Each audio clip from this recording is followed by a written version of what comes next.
How you doing there? Welcome back to Babylon Talmud. Today we're studying Daf Samach Aleph, Daf 61 of Masechta Kiddushin. Friends. Yo, friends. So, alright, here's the deal. Oh, I should turn on the air conditioning. Here's the deal. So, the deal is... Did it go on? I don't think it went on. Alright, so here's the deal. We're going to learn two Mishnayos today. The first one isn't so hard, I don't think. It's not really that hard. The second one gets like a little technical. Here goes nothing. So, we're going to start on, expect a noisy daf. I think today is probably going to be a noisy daf. Alright. Okay. Fine, we're going to start on daf Samach and Beis about, I don't know, at the Mishnah, like 10-15 lines before the bottom of the page. Base core offer. Okay, so if a fellow's Mekadesh a fellow, and he says, I'm being Mekadesh you under the condition that I have, a certain amount of a field. So as long as he has a base core, it's a certain size of a field. So as long as he has it, so they're engaged. If he says that I have a field in a particular place, so then so if he has a field in the place that he says he has one, so then they're engaged. If he doesn't have a field in that place, then they're not engaged. If he's mekadesh under the condition that he's going to show her a base core, a field that's the size of a base core, so as long as he shows it to her, so then they are engaged. But if he just says, oh, look over there's a field in the valley, so that doesn't work, right? It has to be his field, right? Nobody's interested in like, hey, and I'll show you a field. Is it your field? No, it's a field. Right, that doesn't work. She's assuming that it's his field. All right. It says the Gemara, V'nechush shema yeshlo. Oh, so the Gemara says, wait. I mean, the Mishnah had said that if he says that he's mikadesh or under the condition that he has this field, as long as he has it, so then they're married. Implying that if he doesn't have it, so then they're not married. But even if he doesn't have a field, shouldn't we be concerned that, maybe, right, even if right now he can't, he doesn't have a field to show, but maybe he's got a field some other places, all right? Maybe he does have a field that we don't know about. And additionally, we learn in a brayso, we taka are concerned, right? We taka are concerned that maybe he has a field someplace. So lokasha habi kiddushay vada habi kiddushay sofik. So it's no problem. When we say that if he has a field he's married, and if he doesn't have the field he's not married, that's talking about kiddushay vada. I mean, if he has the field, then he's 100% married. If he doesn't have a field, then we can't be certain that he's married. But in terms of kiddushay sofik, we do have to be concerned that maybe he's got some field someplace, which is what the Bryce is saying when it says chashin and shema yeshlo. We are concerned that maybe, and therefore it's kind of kiddushay sofik, and she'll have to get a get from him. And if somebody else is mekadesher, you have to get a get from both of them. Sulamali the misna gabi arv, lamali the misna gabi zuze. How come we had to be'etzim say the same sugya both by a field as well as by money, right? That we had basically the same Mishnah when it came to money, right? It says, right? Or she amanashi yeshli masayim zuz. So as long as he has the masayim zuz, right? What's that? Amanashi yeshli masayim zuz. Right? As long as he has it, so they're engaged. So why do we need a Mishnah to say as long as he's got the money, as long as he's got the field? Isn't it betzim the same thing? So where am I? So we need both them the ashminan gabe zuze, because if we'd only have by the money,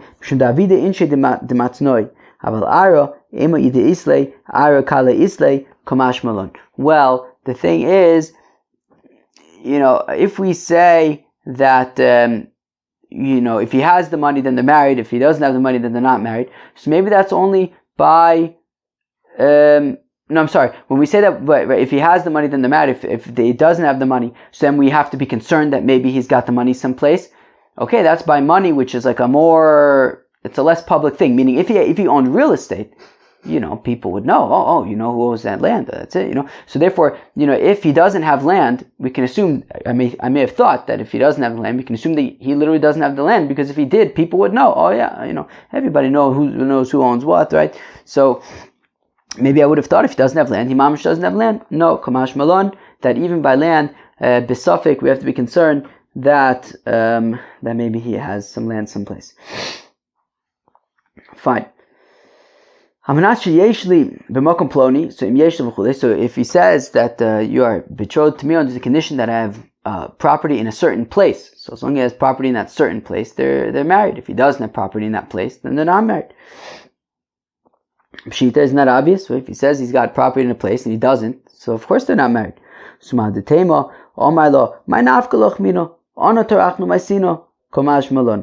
Well, I may have thought that, maybe he could argue, so what? Meaning he says, alright, Mekudeshli, under the condition that I have property in a certain place.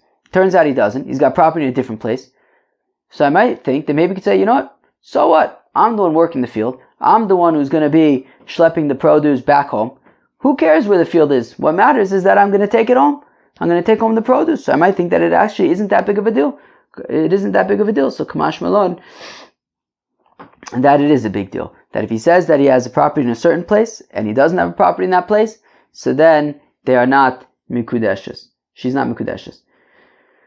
Hamanashe erech base core offer. So he said that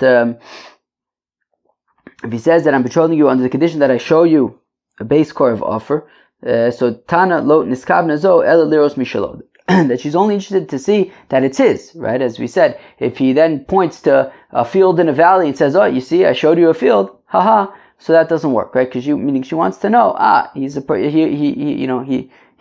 owns real estate. Okay, cool.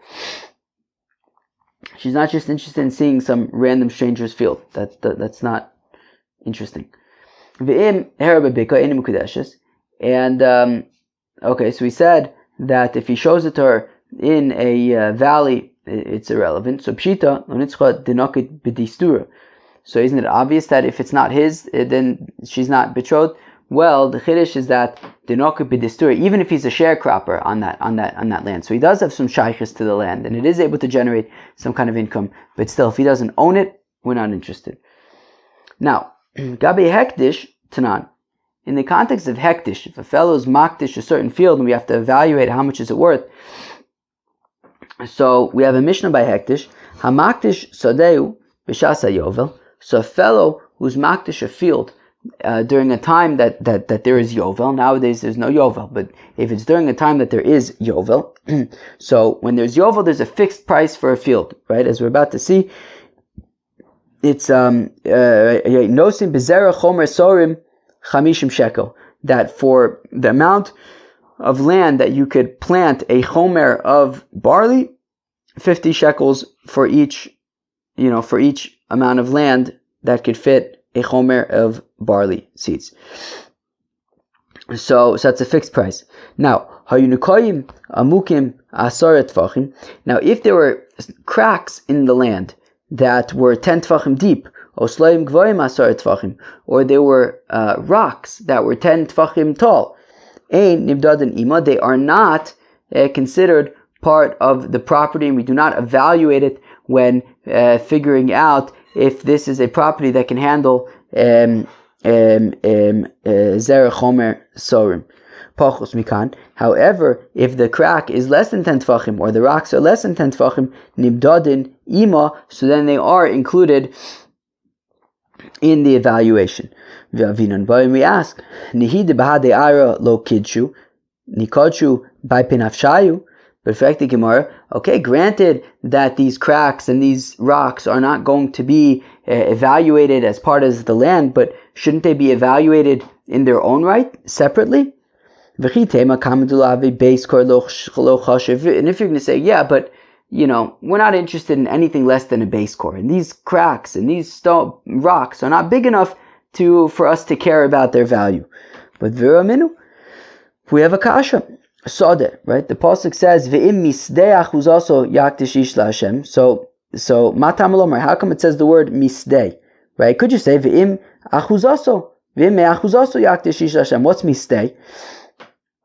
Because the pasuk says Zera Chomer Sorim B'Chamishim, or because the pasuk says that the amount of property that you could plant a chomer of barley for is 50 shekels. So Ein Li Elo Shehikdish B'Inyan Hazeh. So all I know is that hekdesh at a volume of Zera Chomer Sorim.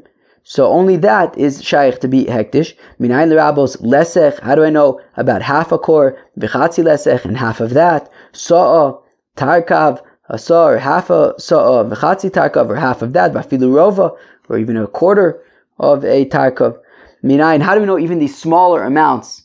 We evaluate for hektish. Tamlomer sadeh mikol makom. It says sadeh, any size field. So we see that when it comes to hektish, we're happy to evaluate any size, right? So therefore, back to our question, we said that when you're makdish a field and you're evaluating how much how much you have to pay to hektish. So we say that we don't include these cracks that are 10 tefachim or these rocks that are 10 tefachim. But so we ask, well, granted that we won't include it with part of the property evaluation, but shouldn't we evaluate them on their own? And we suggested, well, maybe if they're not the size of a base core, we're not interested. But we just quoted a brisa that we are interested even in smaller amounts. So Amar Mar Ukva Bar Chama, Halcha b'Nikayim Mleim Moyim Askinon Mishum Delav B'nei Zriya Ninu. So Mar Ukva Bar Chama explains that, well, the thing is that these cracks in the ground were filled with water. Because they're filled with water, you can't actually plant in them. And as the pasuk says, Zera Chomer Sorim. It has to be a place where you could plant. And because the cracks were filled with water, you can't plant in them. That is why they are not evaluated. Dekanami dekatani dumi desloyim gavoim shmamina. Right, and to further prove, right, to support this, we mentioned the cracks in the ground, but we also mentioned the rocks on the ground. Right, so the cracks must be similar to the rocks. Just like rocks, you're not going to plant seeds on rocks. So also must be talking about a crack in the ground that you're not going to plant because it's filled with water. And that is why it is not being evaluated. If that's the case, afilu pachos mikan nami. But if that's the case, that it's filled with water and therefore it can't be seeded, so then why do we say that when it's less than 10 tefachim, it is included in the evaluation? It can't be seeded though. So hanu nagone De'ara mikru, shidra de'ara mikru. So yeah, but the reason why they're evaluated is because these smaller cracks and these smaller rocks are viewed as part of the ground, right? We even call them, right, nagone de'ara. The cracks we refer to as these, like, containers in of the land, right, that like contain water. Right, shidra de'ara mikru, or these rocks are called like the spine of the land. Kilu, we think about them in the context of the land. We assume, we view them as being part of the land, and that is why they are evaluated with the land. But if it's 10 tefachim, then already they're considered their own zach, and because you can't seed them, they're not going to be evaluated. Gabi mecher tanan. Okay, so that was by hektish. So I have a shtickle schnuffles, which is why I'm a shtickle schnuffly, but nothing too major. Gabi mecher tanan. So we learned by a sale. So if Shimon says to his buddy Reuven, Beiskar offer ani mocher lecha. Shimon says to Reuven, he says, I'm selling you a beiskar. I'm selling you a field. So v'hayusham nikayim amukim asaret tefachim, and in the field there were these cracks that were 10 tefachim deep. Or these rocks that were 10 tefachim tall, ein nimdadim ima. Then they are not evaluated with the value of the field. Pachos mikan nimdadim ima.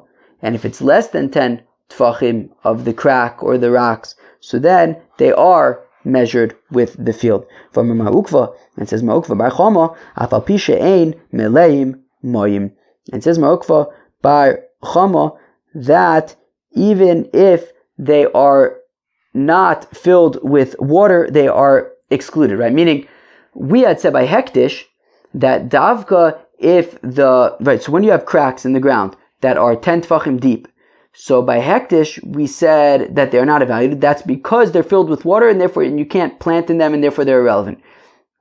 But by a sale, we're saying that that it's going to, I'm sorry, so one second, so going back to hektish, but if they weren't filled with water, and therefore you can plant seeds in there, then they would be evaluated with it, right? We said only because they are filled with water, that is why, so you can't plant seeds, therefore they're not evaluated with the land as part of the hektish value. But if they were not filled with water, and you can seed them, so then it would be part of the evaluation.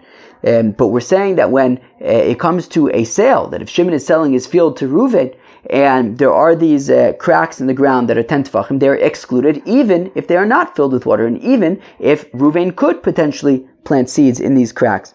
So Amar Rav Pape Lefisha ein Adam Rotze Shitenis Ma'osav Besade Achas V'yira Lo Kishnayim V'Kishloshim Mekomis. And the reason for that is because look, if Reuven is buying the field, right, and he's being told that he's buying a base core, and then he shows up the field and it turns out that there are cracks and there's like, and he's got to plant seeds in cracks, and who wants to buy a field like that? You want to, if Reuven, when he buys a field from Shimon that's a base core, he wants to buy a flat field that you can just easily just plant and plow and just do everything on a flat surface, not that it's like, these big cracks that makes the field look like like a few different fields, and you got to plant in the cracks, it becomes a whole mess, and therefore, even though technically you can seed in those cracks, they would be excluded when it comes to a sale because it's not what the buyer wants.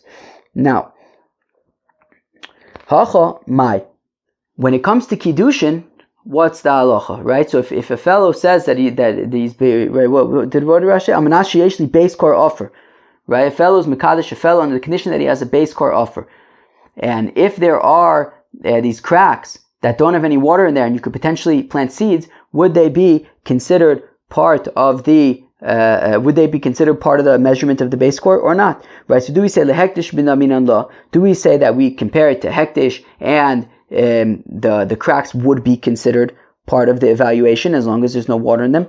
Or do we treat it like a sale, in which case they would be excluded from the evaluation? It makes sense that it would be like hektish.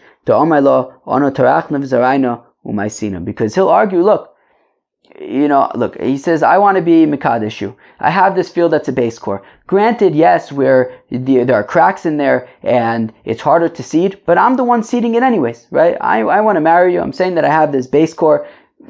Sure, maybe you wouldn't want to plant in it, but you're not planting, I'm planting it. And I'm willing to do the work, and therefore it would be good Kiddushin in that case.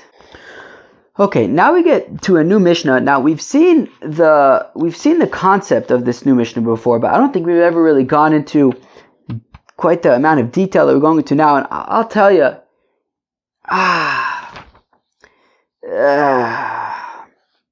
it's not so easy. It's very detailed, and it's not super easy.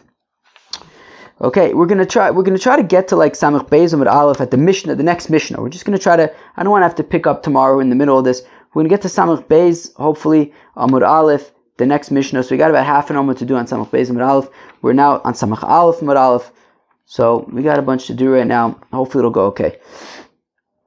Okay, now the Mishnah is Reb Meir Omer, says Reb Meir, Kol Tnai she'eno kitnai bnei Gad uvnei Ruven eno tnai. Okay, we've seen this before. The Reb Meir's opinion is that a condition needs to be like the condition of the Bnei Gad and the Bnei Reuven. That when the Yidden went into Eretz Yisrael, so Bnei Gad and Bnei Reuven and Chatzi Shevet Menashe, they approached Moshe Rabbeinu and they said, look, we got a lot of stuff, sheep and things. We need grazing land. And in Ever HaYarden, there's a lot of grazing land. We want to stay in Ever HaYarden. We don't want our portion to be in Eretz Yisrael. We want to stay in Ever HaYarden so we can have a lot of grazing land. So Moshe Rabbeinu says, look, here's the deal. Here's the Tanai, here's the condition. If you go into Eretz Yisrael with us and you fight with us to capture Eretz Yisrael, then afterwards you can go back and take whatever you want. You want to stay in Ever HaYarden, stay in Ever HaYarden. Now here's the key thing. And then the pasuk says, and if you don't do that, so the pasuk makes it very clear. And if you don't go and fight with everybody else, well then then you may not. You'll inherit, you'll get a part of Eretz Yisrael like everybody else. You won't get Eivra Yarden. Okay? So the Torah gives both sides of the stipulation, right? If you come and fight, this will be the outcome. And then, if you don't, this will be the outcome. So Reb Meir says, that's what's called Tanai B'nei Gad Uvnei Ruvain. And Reb Meir says, every condition, in order to be a valid condition, it must be like the Tanai B'nei Gad Uvnei Ruvain. That you must explicitly specify, if you do this, this is the outcome. If you don't do it, then that's the outcome. And if you don't specify it like that, if you only give one side, well then the Tanai is basically null and void. So for example, if I say, if you'll be my best friend, I'll give you pizza. So if I say, if you'll be my best friend, I'll give you pizza. Well, let's say this. According to Reb Meir, I must say, if you'll be my best friend, I'll give you pizza. And if you won't be my best friend, I won't give you pizza. But if I don't give both sides of that coin, well, if I only say, if you'll be my best friend, I'll give you pizza, so then, and I didn't say what happens if you won't be my best friend, well then the condition is irrelevant, and I just need to give you pizza, right? And you say, if you'll be my best friend, I'll give you pizza. So basically I said, I'll give you pizza if you'll be my best friend, but we said that condition is irrelevant because you didn't say what will happen if you won't be my best friend. So the condition is crossed out. Basically then all I'm left with is, here's some pizza. So according to Reb Meir, so long as you don't give both sides of the coin, so then you just have to do the action. There's no strings attached. So it says the Mishnah, Reb Meir says Reb Meir, Kol Tanai she'eno k'tanai b'nei Gad uvnei Ruvain, any condition that is not like the condition of Bnei Gad and Bnei Ruvain, Eino Tanai, it is not a valid condition. You could just pretend like it doesn't exist. Shenemar, as the pasuk says, Bayomer Aleim, that Moshe Rabbeinu says to the people, Im Yavu Bnei Gad Uvnei Ruvain, if Bnei Gad and Bnei Ruvain go and they fight. And it says, V'im lo yavu chalutzim, and if they don't fight on the front lines, so then that's what will happen. Reb Chanina ben Gamliel Omer, Tzarech hadavar lo omer. Reb Chanina ben Gamliel argues, and he says, no, you don't need to be so explicit. You don't need to be so explicit. As long as I say, if you'll be my best friend, I'll give you pizza. Obviously, the flip side is that if you won't be my best friend, I won't give you pizza. I don't need to say that. It's enough to just say, if you'll be my best friend, I'll give you pizza. And yeah, if you won't be my best friend, it's assumed you're not going to get any pizza. That's enough. But says Reb Chanina ben Gamliel, Tzarech hadavar lo omru. In this particular case, though, it needed to be said. We could not just rely upon the implication. It would not have been enough for Moshe Rabbeinu to simply say, if Bnei Gad and Bnei Ruvain will fight on the front lines, then they'll get what they want in Eivra Yarden, and leave it at that. Because if that's the case, because if says Reb Chanina ben Gamliel, yes, we can infer the flip side, but what we would have inferred would be, if they fight, they will inherit in Eivra Yarden. If they don't fight, we would infer that they would not inherit in Eivra Yarden. They would not inherit anywhere. They would not get anything. And therefore we needed the pasuk to say, no, it's not that they don't get anything, but im lo yavu chalusim, if they don't fight, well then they won't inherit in Eivra Yarden, but they will inherit with everybody else in Eretz Canaan, in Eretz Yisrael. So says Reb Chanina ben Gamliel that no, in general we can use our noggins to infer the other the other outcome, the opposite outcome. In this particular case, what we would have inferred on our own is that the Bnei Gad and Bnei Ruvain wouldn't get anything at all if they don't go and fight. Therefore, we needed the pause to say, no, if they don't fight, they won't get what they want, but they will still and nonetheless inherit in Eretz Yisrael. Says the Gemara, Shaper Kamer Reb Chanina ben Gamliel Reb Meir. So Reb Chanina said, the Gemara asks, Reb Chanina ben Gamliel, Taka does ask a good kasha. He has a good response to Reb Meir. Right, Reb Meir, there's a reason why we needed to give the flip side. It's not that, meaning Reb Meir was arguing, no, you have to give the flip side. If you don't give the flip side, then the condition's called off. Says Reb Chanina ben Gamliel, no, you don't need to be explicit about the flip side. You can infer it. The pasuk here needed to give the flip side, because otherwise you would have drawn the wrong conclusion. So Amalek Rav Meir would respond, look, so if it enters your mind that we can infer the flip side on our own, and there was just a particular reason why we had to mention the flip side here, well then, then all you needed to write, all the Torah needed to say, if it's like Reb Chanina ben Gamliel, so say if you fight, you'll get what you want in Ever Yarden.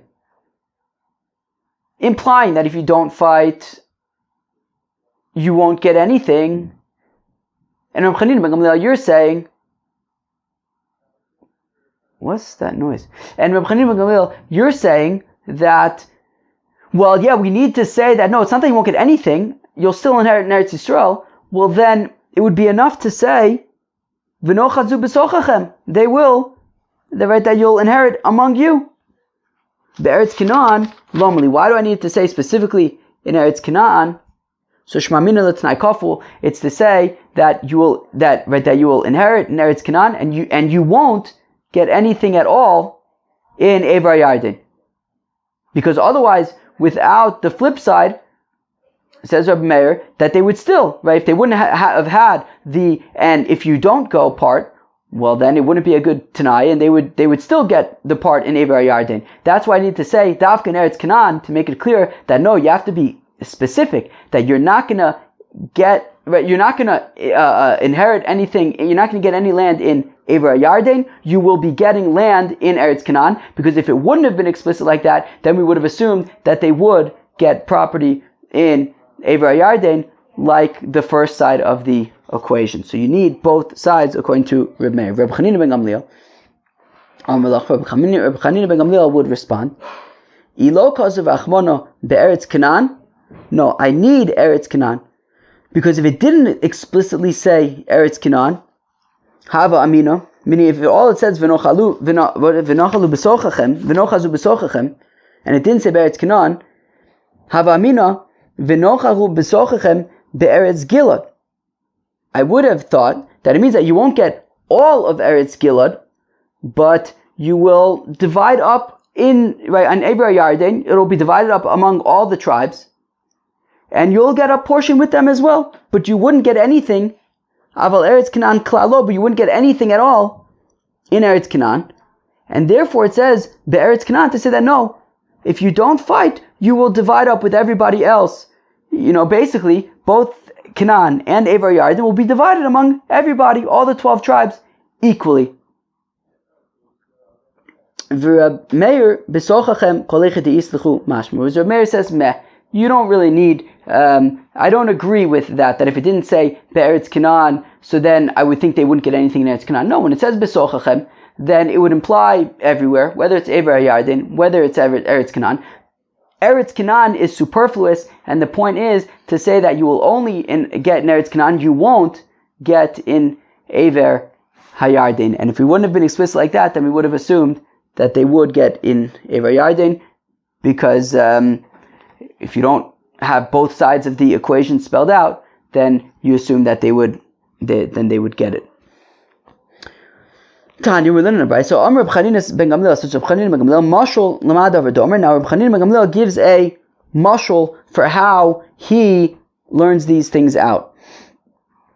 You have a fellow who's dividing up his property to his children. And he says the Floni b'ni Yirash Sode Ploni. So Ruvain will get field number 1.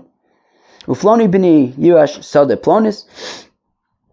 And Shimon, my son, will get field number 2. Ufloni b'ni, and Levi, here's where it gets more complicated. Well, meaning in the context of the comparison. Yitain Mosayim Zuz, right, whereas he's simply giving field number 1 and field number 2 to Reuven and Shimon respectively.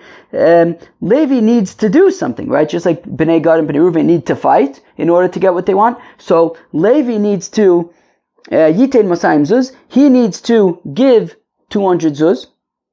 V'yirash Sdei Plonis.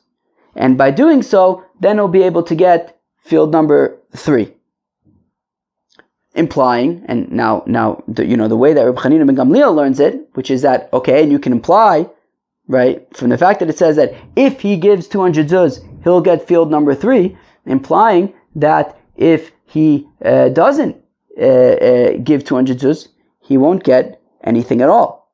But the father then says, V'im lo yitain, but if he doesn't give 200 zuz, not that he won't get anything at all, but yirash im echov bishar nichosim. Then he will simply divide up with his brothers with the other properties. Right. So if he doesn't give the 200 zuz, then he'll divide up. He'll still have a portion with those other properties that Reuven and Shimon also got. So migarim lo lirashim echov b'shar nechosim. So what caused Levi to be able to inherit with Reuven and Shimon? Kfilo garim lo. It is only because the father had specifically said that if you don't do it, this is what is going to happen. And if he didn't say that what happens if you don't give the 200, I would have thought that he wouldn't get any portion with Reuven and Shimon's fields at all. And therefore we needed the father to say that if you don't give it, then you will inherit together with your other brothers in the other properties, but you won't get that third property. So meaning without the explicit, what will happen if you don't pay the 200 zuz, we would have drawn the wrong conclusion. To which the Gemara says, "V'halo damya mashal lemasnisin," but the mashal, the example, is not exactly similar to our Mishnah. Hasam katani. It says in our Mishnah, Yesh b'mashma sha'afilu beretz Canaan lo yinchalu, that when it came to Reb Chanina ben Gamliel in our Mishnah, he says that if the Torah wouldn't have specifically said what happens if they don't fight, then I would think that they wouldn't get anything at all. Not in Eretz Canaan, not in Ever HaYarden, nothing at all. So Amak Fila le'Eretz Gilad Nami Mahani, which means that we needed and if you don't fight, to make sure that we don't draw conclusions, to say not just that you will inherit in Eretz Canaan, but also you'll inherit with the rest of the Shvatim in Ever Yarden also, right? They'll just divide everything up among the 12 Shvatim in Eretz Canaan and Ever Yarden also. But Vehacha Katani, but in our example we're saying, Migarim lo lirash im echav b'shar nechasim, that what is causing the Levi to be able to inherit with Reuven and Shimon with the first two properties, Kefilu garim lo al, right? It's the fact that the father specified that that the condition is only for the first two properties, which is basically like the Eretz Yisrael in our example, but would exclude the third property that we were talking about. So lokasha, no, it's no problem. Hamikame denemale Reb Meir v'nochazu halavasar denemale Reb Meir v'nochazu. Look, initially when Reb Chanina ben Gamliel had said that you wouldn't get anything at all, so that was before Reb Meir had his thing about v'nochazu b'sochachem, that when it said b'sochachem, that right, so Reb Meir wanted to argue that would imply everything, to which Reb Chanina ben Gamliel says, no, that would only be a reference to Ever HaYarden, right? So once we had that establishment that they would already have that place in Ever HaYarden, so then the condition was needed for Eretz Yisrael, but not for Ever HaYarden, which makes it analogous to the example where the condition was only for the first two properties, but was not needed for the third property. I'm not really sure what I don't know if I explained that right. Right, the Mishnah, we were saying that that you wouldn't without the sort of second side, you would have thought that they wouldn't have gotten anything at all. Whereas in the example, without the second side, we would have thought that you wouldn't get field number 1 and 2, but you would still be able to get field number 3. And we say that, well, when we said in the Mishnah that you wouldn't get anything at all, that was before Reb Meir kind of had his statement that assumes that you would have Ever HaYarden, and that the double side thing was needed only for Eretz Canaan, which is like in the example where the assumption is that he would still get field number 3, but we needed the double thing for field number 1 and 2. All right, let's move on. Okay, Bishlam Reb Meir, So now, okay, I understand according to Reb Meir, Hanu D'chsev, that's what the pasuk says. Imtativ says, Vim lo seitiv lefesach chatas rov. It says by Kayin that look, you could do tshuva if you do good, so then you'll be okay. But if you don't do good, so then you'll be in trouble. So that makes sense according to Reb Meir, who says you have to give both sides. According to Reb Chanina, why do I have to say both sides? Well, I may have thought, look, imtativ agra, if you do good, so you'll get good. Im lo seitiv lo agra v'lo dina. So I'm thinking, and if you don't do good, okay, so you won't get the good, but you won't be punished. So Kamash Malan, therefore saying, no, it's not just that you won't be punished, it's not just that you won't get any good, you will be punished. B'sham Reb Meir, I understand according to Reb Meir, Hanu D'chsev, that's why the pasuk says, Oz tinoka me'alasi, right? When Avram sends Eliezer to find a wife for Yitzchak, so it says, and if you don't find any, right, so you have to go and find a wife for Yitzchak, and if you don't find anybody, all right, then don't worry about it, then my swear that I made you swear that you're going to do it, then you're off the hook. According to Reb Meir, that makes sense, right? You need to do this thing, and if you can't do it, okay, so then you're off the hook. Elo, Reb Chanina ben Gamliel lamali. According to Reb Chanina ben Gamliel, why do I need this? If it doesn't work out, so it's to Sagadati Chamina. Well,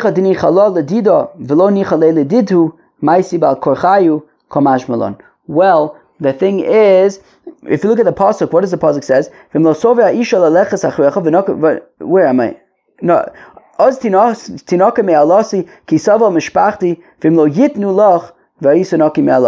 it says if they won't give her to you, then you're off the hook. Meaning, and what it's teaching is that in a situation where Rivka is interested, but her family doesn't want it, so maybe you might think that, well, if she's interested, then just take her. So no, it's saying if the family is not interested, then you're off the hook. That is what it's coming to teach us, that specific detail.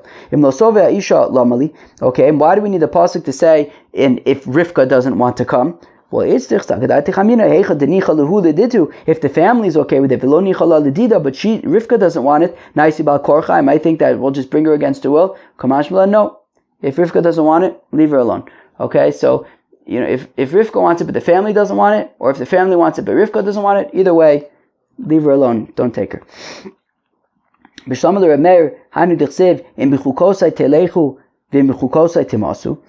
I understand according to Meir where the Torah talks about if you walk in my ways, so then you'll have good stuff, and if you don't walk in my ways, you'll have bad stuff. Why do I need both sides of the coin? We need both sides because I may have thought to say, like if you follow my ways, then you'll be blessed. But if you don't follow my ways, or if worse, if you kind of do badly in my ways, so then, okay, so you won't get blessings, but you won't be cursed either. So Kamash Milan, no. If you don't, if you do badly, you will be cursed. The pasuk says, Im tovu ushmatem tuva aretz tochelu. Right? If you listen, then you can eat good stuff. Vim timanu umarisem. But if you rebel, charev teuklu, you're going to get consumed by a sword. So I understand according to Meir, im tovu ushmaitem.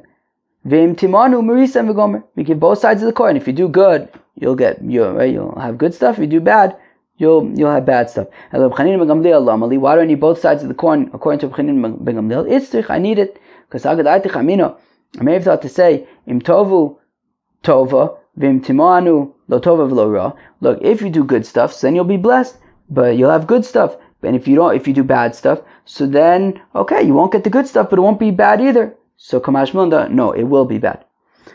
What does it mean that you will be consumed by a sword? Amarava says Rava, milcha glalnisa, coarse salt, naima desaria akusha, and hard barley bread, uvatzle, uvtzale, and onions, damamar, that we said, pas purni, chareva, that if you have stale, dry bread, bemelach, with salt, uvtzalim, and onions, kashim luguv kacharavos, it's bad for the body like swords.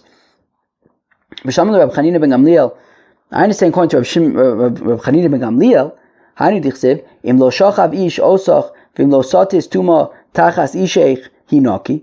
So the pasuk says by a sota, if a fellow has not slept with you and nothing was wrong, so you'll be clean, and it doesn't say what will happen otherwise. El Reb Meir, chinki mi boile. But according to Reb Meir, we have to also talk about what happens if you're not clean, that you're going to get in trouble. So Reb Tanchum, hinaki ksiv, right? So it says Reb Tanchum, look, hinaki doesn't have a yud in it, so that it could be darshan both ways, hinaki and chinki as well. B'shlam Reb Meir, hanu dichsev hinki, right? I understand according to Reb Meir, that's why it says hinaki without a yud. Reb Chanina ben Gamliel lamali. Why do I need it? Why include the yud according to Reb Chanina ben Gamliel? I don't need the other side. Well, it's durch Sagadati Chamina. I may have thought to say im lo shachav ish hinaki, that if you didn't have an affair, so then you'll be clean. V'im shachav lo hinaki v'lo chinki, right? But if nobody, if you didn't have an affair, okay, and if you did have an affair, so then, okay, you won't be clean, but you also won't, be in trouble. So Kamash Malon, therefore it's saying, you could skip those two words, Kamash Malon, therefore it's saying that no, if you did have an affair, you're in big trouble. So I understand according to Reb Meir, it says that by a tmei that it needs to be sprinkled on day 3 and day 7, Yom Hashvi Yitar, and it'll be pure on day 7. And then it says, and if he doesn't, according to Chanina ben Gamliel, why do I need both sides? It's I need it because mitzvahs hazor bashlishu vashvi. Says Reb Chanina ben Gamliel, I may have thought that, look, the sprinkling is on day 3 and day 7, but if you only did one of them, it's enough. Kamash Malon, no, you need both of them, and if you don't, so then it does not. Then it does not work. And then you're not going to be pure. Now the Gemara says, "Visa Torah latome b'yom hashlishi v'yom hashvi lamali." Now we have a separate, right? We just quoted a pasuk that says, "Hu yischatbo b'yom hashlishi v'yom hashvi," that tmei meis needs to be sprinkled in day 3 and day 7. Now we have a different pasuk which seems to be saying the same exact thing. Visa Torah latome b'yom hashlishi v'yom hashvi, that somebody who's tmei meis needs to be sprinkled in day 3 and day 7. Lamali, why do I need a second pasuk to teach me the same thing? It's trich, I need it. Because if I only had the first pasuk, I would say, look, shlishi lemutei sheni. The first sprinkling is on day 3, to the exclusion of day 2. You can't do it yet on day 2, you have to wait till day 3. Shvi lemutei shishi, and when it says in the first pasuk on day 7, that's as opposed to day 6, because, if you only did day 3 and then day 6, that's too short. But I might think that if you did day 3, and then you didn't do day 7, you did it on day 8. Maybe that's okay. Therefore it's saying, no, specifically day 3 and day 7, that is not, right? Meaning, if you didn't do it on day 3, and instead you did it on day 4, okay, so then it will be on day 8. There needs to be a 4-day separation. It can't be 5, it can't be 3. How come I needed to say, and it will be sprinkled on day 7? It's because